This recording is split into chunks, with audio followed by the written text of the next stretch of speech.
यज्ञ का ज्ञान विज्ञान, इसमें गुरुदेव आज हमें बता रहे हैं कल्याण का श्रेष्ठ मार्ग यज्ञ। गुरुदेव बताते हैं यज्ञ आध्यात्मिक जीवन क्रम का कुशल शिक्षक है। अग्नि को इसीलिए ऋग्वेद में पुरोहित कहा गया है। ऋग्वेद प्रथम वेद है। उसका प्रथम मंत्र अग्नि मीले पुरोहितम यज्ञस्य देवम ऋत्विजम होतारम रत्नधातमम है। इस मंत्र में अग्नि को पुरोहित कहा गया है और साथ ही यह भी कहा गया है कि यह यजन करने वाले को देवोपम बना देता है, सद्गुणों के रत्न भंडार से परिपूर्ण कर देता है। वेदों और शास्त्रों में सर्वत्र ही यज्ञ की महिमा गाई गई है और उसे लोक कल्याण और परमेश्वर की प्राप्ति का एक मुख्य साधन बताया गया है। वैदिक धर्म को यदि यज्ञ कर्म के नाम से कहा जाए तो ये भी अतियुक्ति न होगी, क्योंकि वेदों में यज्ञों का विस्तृत अर्थ में, जिसमें आत्म कल्याण और लोकहित के लिए किए गए सब उत्तम कर्मों का समावेश हो जाता है, उसका प्रतिपादन करते हुए स्पष्ट कहा गया है कि यज्ञेन यज्ञमय जंत देवास्तानि धर्माणि प्रथमान्यासन तेहनाकम महिमानः सचंत यत्र पूर्वे साध्यः सन्ति देवाः। सत्यनिष्ठ विद्वान लोग सत्य संहिता वै देवाः सत्यमया उ देवाः विद्वांसो ही देवाः इत्यादि ब्राह्मण ग्रंथोक्त प्रमाणों के आधार पर देव का यह अर्थ स्पष्ट है। यज्ञ के द्वारा ही यज्ञ अर्थात पूजनीय परमेश्वर की यज्ञो वै विष्णु पूजा करते हैं। यज्ञ के अंतर्गत वेद धर्म, देव पूजा, संगतिकरण और दान प्रथम अथवा प्रथम सर्वोत्कृष्ट हैं। इनका अनुष्ठान करते हुए सत्यनिष्ठ विद्वान लोग महामहिमाशाली बनकर मोक्ष तक को प्राप्त कर लेते हैं, जहां सब ज्ञानी पहुंचते हैं। इस प्रकार के मंत्रों में यज्ञ के द्वारा परमेश्वर की पूजा का भाव स्पष्ट है। यज्ञ को सर्वोत्तम धर्म कहने का कारण यह है कि इसमें मनुष्य के अपने बड़ों, लगभग समान कोटि के लोगों और अपने से किसी भी अवस्था में छोटों के प्रति कर्तव्यों का देव पूजा, संगतिकरण और दान के रूप में समावेश हो जाता है। यज्ञ को अध्वर के नाम से भी वेदों के सैकड़ों मंत्रों में कहा गया है, जिसका अर्थ है निरुक्ताकार। महर्षि यास्काचार्य के अनुसार, एक बार फिर से पढ़ूंगी, यज्ञ को अध्वर के नाम से वेदों के सैकड़ों मंत्रों में कहा गया है, जिसका अर्थ निरुक्ताकार है।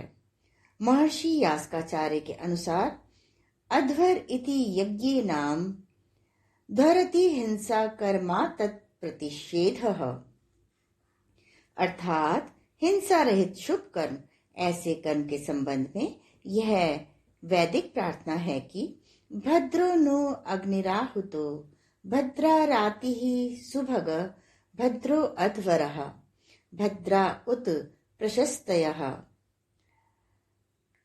ऋग्वेद सामवेद अर्थात आहुतो अग्नि न भद्रा, यह अग्नि जिसमें हमने सुगंधित रोगनाशक पुष्टिदायक पदार्थों की आहुतियां दी हैं, हमारे कल्याण और सुख कारक हो, हमारे लिए कल्याण और सुख कारक हो। हमारा राति ही दान कल्याण दायक हो।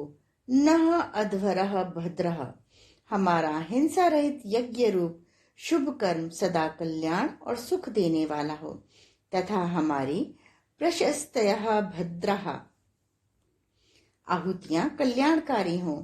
इस प्रकार इस द्रव्य यज्ञ की कल्याणकारकता को वेदों में अनेक स्थानों पर प्रतिपादित किया है। साथ ही यह प्रार्थना है कि ऐसे शुभ यज्ञ कार्य उसकी स्वार्थ त्याग और परोपकार की पवित्र भावना से हम कभी पृथक न हो। मां प्रगाम पथो वयम माम यज्ञादिन्द्र सोमिनः मान्तः स्थूर्णो अरायतः। ये श्लोक ऋग्वेद अथर्ववेद से लिया गया है।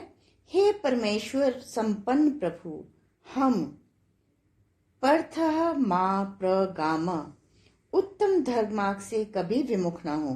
सोमिनः, ज्ञानमय भक्ति रस का सेवन करते हुए हम यज्ञात मा प्रगाम, यज्ञ से कभी विमुख न हो। तथा अरायतः, अदान भाव, कृपणता, स्वार्थ, तत्परता और काम, क्रोध, लोभ, मोह आदि नह अंतः मा स्थुः, हमारे अंदर कभी न ठहरे। यज्ञ का कभी परित्याग न करने के विषय में यह कितनी उत्तम प्रार्थना है। ये निषेधात्मक प्रार्थना ही नहीं, विधानात्मक प्रार्थनाएं भी इसके संबंध में अनेक मंत्रों में पाई जाती हैं। यथा देव सविता प्रसुव यज्ञम प्रसुव यज्ञ पतिम भगाय, यजुर्वेद।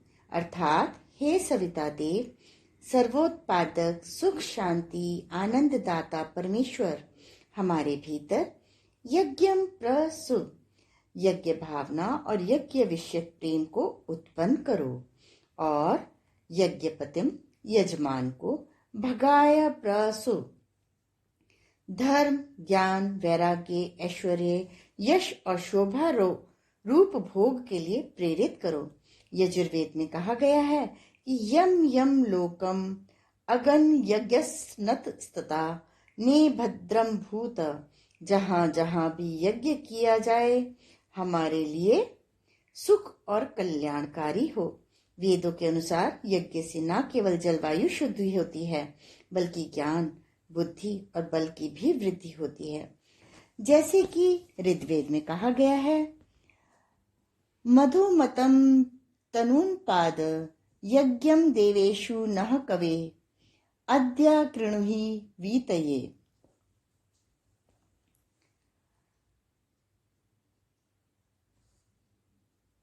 इसके भाष्य में लिखा गया है कि जब अग्नि में सुगंधित पदार्थों का हवन होता है, तभी वह यज्ञ वायु आदि पदार्थों को शुद्ध तथा शरीर औषधि आदि की रक्षा करके अनेक प्रकार के रसों को उत्पन्न करता है, तथा उस यज्ञ द्वारा शुद्ध पदार्थों के भोग से प्राणों की विद्या व ज्ञान और बल की भी वृद्धि होती है। स्त्रीणीत बर्हि रानुषघृत पृष्ठम मनीषीणम यत्रामृतस्य चक्षणम। इस मंत्र के भावार्थ में महर्षि ने लिखा है कि विद्वान लोग अग्नि में जो घृत आदि पदार्थ डालते हैं, वे अंतरिक्ष को प्राप्त होकर वहां ठहरे हुए जल को शुद्ध करते हैं, और वह शुद्ध हुआ जल सुगंध आदि गुणों से सब पदार्थों को आच्छादित करके सब प्राणियों को सुखयुक्त करता है। यजुर्वेद के भाष्य में यज्ञों के विषय में लिखा गया है, एतैरेव सुप्रजा शारीरिक वाचिक मानसानि निश्चलानि सुखानि प्राप्तुम शक्यामि। इन यज्ञों के द्वारा ही उत्तम संतान, शारीरिक, वाचिक एवं मानसिक स्थिर सुख प्राप्त किए जा सकते हैं।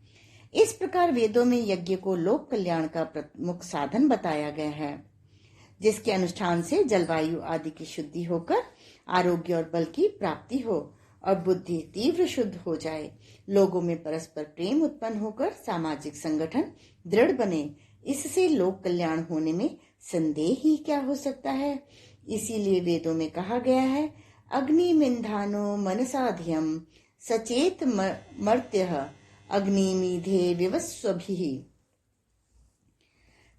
अर्थात जब हवन की अग्नि को प्रदीप्त करते हुए उसके साथ मन और बुद्धि को जोड़ दिया जाता है और अपने अंदर ज्ञान की अग्नि को जलाने का प्रयत्न किया जाता है, तो उससे आध्यात्मिक उन्नति में बड़ी सहायता मिलती है। इसीलिए भारतीय देव संस्कृति में यज्ञ को सर्वोपरि महत्व दिया गया है और ज्वलंत अग्नि के रूप में भगवान की प्रतिमा को मान्यता दी गई है। भगवान की प्रतिमा को मान्यता दी गई है तथा दिव्य तत्व अग्नि को पुरोहित कहा गया है। इस वाणी से तो उपदेश नहीं देती, वह वाणी से तो उपदेश नहीं देती, किंतु अपनी क्रिया पद्धति का अनुकरण करने की प्रेरणा देती है।